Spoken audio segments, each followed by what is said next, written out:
Assalamualaikum warahmatullahi wabarakatuh. Berjumpa lagi dengan Pak Raihan di sini di pelajaran Bahasa Indonesia pertemuan ke-6. Semoga kalian tetap semangat belajar dan sehat selalu di rumah. Oke, di pertemuan ke-6 kali ini kita akan membahas KD 3.23, yaitu menganalisis informasi berupa permasalahan aktual yang disajikan dalam ceramah berkaitan dengan bidang pekerjaan, dan KD 4.23 menyusun bagian-bagian penting dari permasalahan aktual sebagai bahan untuk disajikan dalam ceramah berkaitan dengan bidang pekerjaan. Indikatornya yang pertama ialah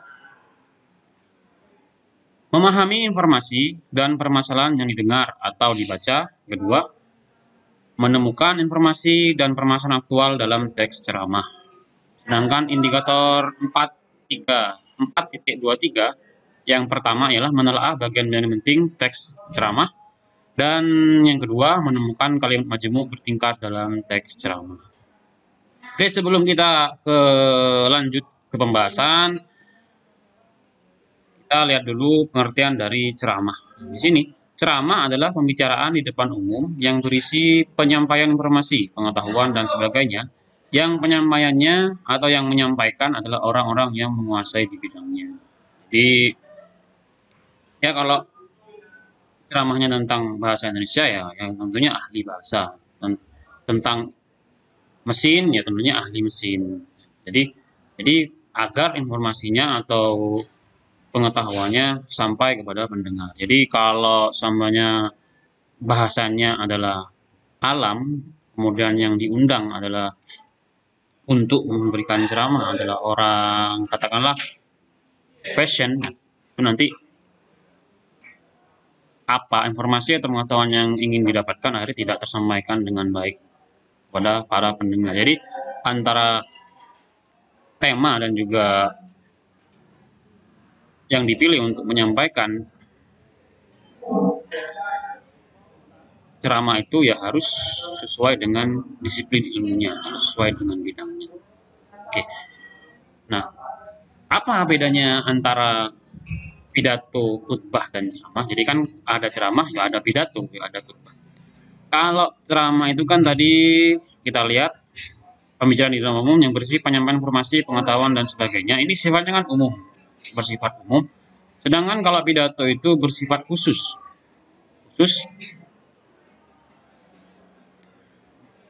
pada hal-hal yang bersifat persuasif atau ajakan untuk berbuat sesuatu. Namanya pidato. Ini pengertiannya ya, pembicaraan di depan umum yang bersifat persuasif atau ajakan untuk berbuat sesuatu. Pidato kenegaraan untuk mencintai tanah air, contohnya. Pidato untuk mematuhi lalu lintas. Kemudian yang kedua ada khutbah. Apa bedanya khutbah dengan ceramah? Kalau ceramah kan umum, sifatnya umum. Kalau khutbah itu sifatnya pada hal-hal yang berisi pengetahuan agama atau praktik ibadah atau memperkuat keimanan. Biasanya kita akan temui di masjid-masjid, di gereja-gereja atau tempat-tempat yang mengandung unsur keagamaan di situ. Jadi ceramah itu lebih umum, kalau pidato dan khutbah lebih spesifik. Kalau pidato bersifat persuasif, kalau khutbah sifatnya agama. Yang berikutnya adalah jenis-jenis informasi. Tentunya ketika kita berbicara mengenai ceramah, itu kan isinya berupa informasi semuanya kan. Tidak mungkin ceramah isinya nggak ada. Info yang akan kita dapatkan tidak ada. Pasti ada. Yang pertama adalah yang dapat kita temui dalam ceramah itu informasi berdasarkan fungsi. Apa artinya? Informasi berdasarkan fungsi yaitu informasi yang bergantung pada materi atau kegunaan informasi. Biasanya jenis informasi ini fungsinya untuk menambah pengetahuan, untuk mengajari pembaca, dan sebagainya. Nah, kemudian jenis kedua ada informasi berdasarkan format penyajian. Nah, di media massa, format penyajian ini biasanya berupa tulisan. Ada berupa foto, ada berupa kartun atau karikatur. Dalam bentuk tulisan misalnya berupa artikel, karangan, resensi, kolom, karya fiksi, dan lain-lain. Itu bentuknya. Kemudian yang ketiga, informasi berdasarkan lokasi peristiwa. Ini jenis yang ketiga, berdasarkan peristiwa, lokasi peristiwa. Ini informasi berdasarkan lokasi, tempat kejadian berlangsung. Apakah bersifat kedaerahan, atau nasional, atau mancanegara. Kemudian yang kelima, informasi berdasarkan bidang kepentingan. Ini masih, yang kelima ini masih dibagi dua. Yang pertama, informasi yang menyangkut keselamatan. Yang kedua, menyangkut perubahan dalam hidup pembaca. Oke. Itu. Jadi kepentingannya apa ketika membaca informasi di ceramah itu? Kepentingannya apa? Bisa menyangkut kehidupan, bisa menyangkut permasalahan negara atau apapun itu. Nah, itulah jenis-jenis informasi yang ada di dalam teks ceramah. Kemudian, kalimat majemuk bertingkat yang dapat kita temukan di dalam teks ceramah.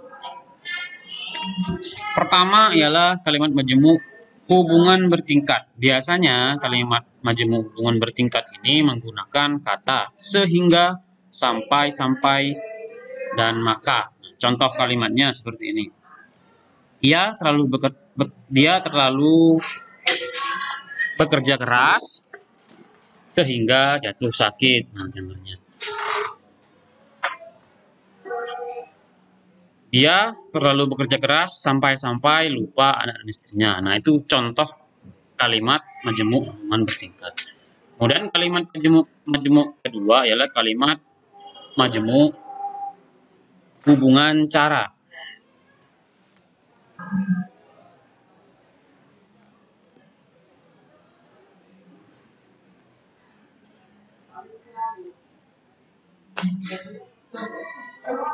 Menggunakan kata dengan.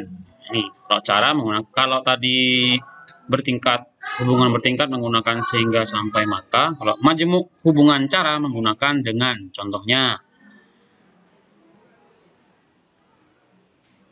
pemburu itu menunggu di atas bukit dengan senjata melekat atau dengan senjata di tangannya.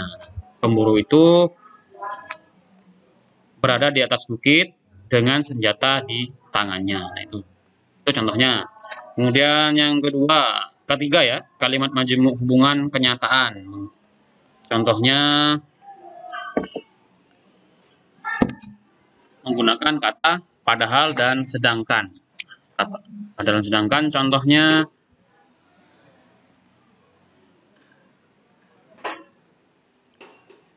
para tamu sudah siap sedangkan kita belum siap. Nah, para tamu sudah siap padahal acaranya masih belum dimulai. Nah, itu contohnya.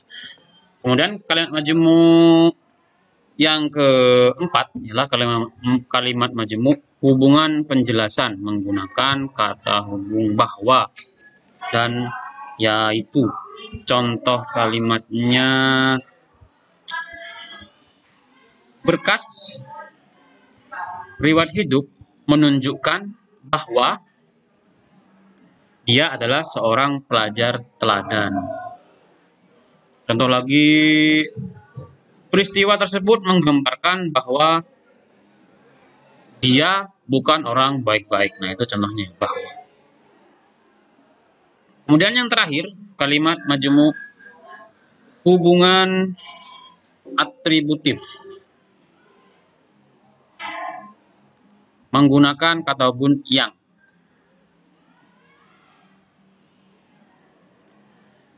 Contohnya, pamannya yang tinggal di Bogor itu sedang dirawat di rumah sakit. Atau istrinya yang datang bersama dia itu seorang perawat. Dan laki-laki yang berbaju putih itu adalah kakekku dari ibu. Itu ya. Nah, sudah jelas ya kata-kata majemuk yang terkandung dalam ceramah. Oh ya, tadi saya belum jelaskan ya pengertian kata majemuk. Kalimat majemuk itu artinya adalah kalimat yang disusun dari dua atau lebih klausa yang berhubungan dengan terhubung dengan kata penghubung atau kata sambung. Jadi dua kalimat atau lebih yang terhubung menggunakan kata sambung. Contohnya sudah saya contohkan semua tadi. Ya, cukup sekian dari Pak Raihan. Apabila belum jelas, silahkan tanya di kolom komentar atau japri di WA Pak Raihan. Nanti insya Allah akan saya jawab. Oke, jangan lupa like bila Anda suka. Bila kamu suka, jangan lupa subscribe agar kamu tidak ketinggalan info-info penting dari SMK Manggul Ulum. Saya Pak Raihan, Guru Bahasa Indonesia undur diri. Assalamualaikum warahmatullahi wabarakatuh.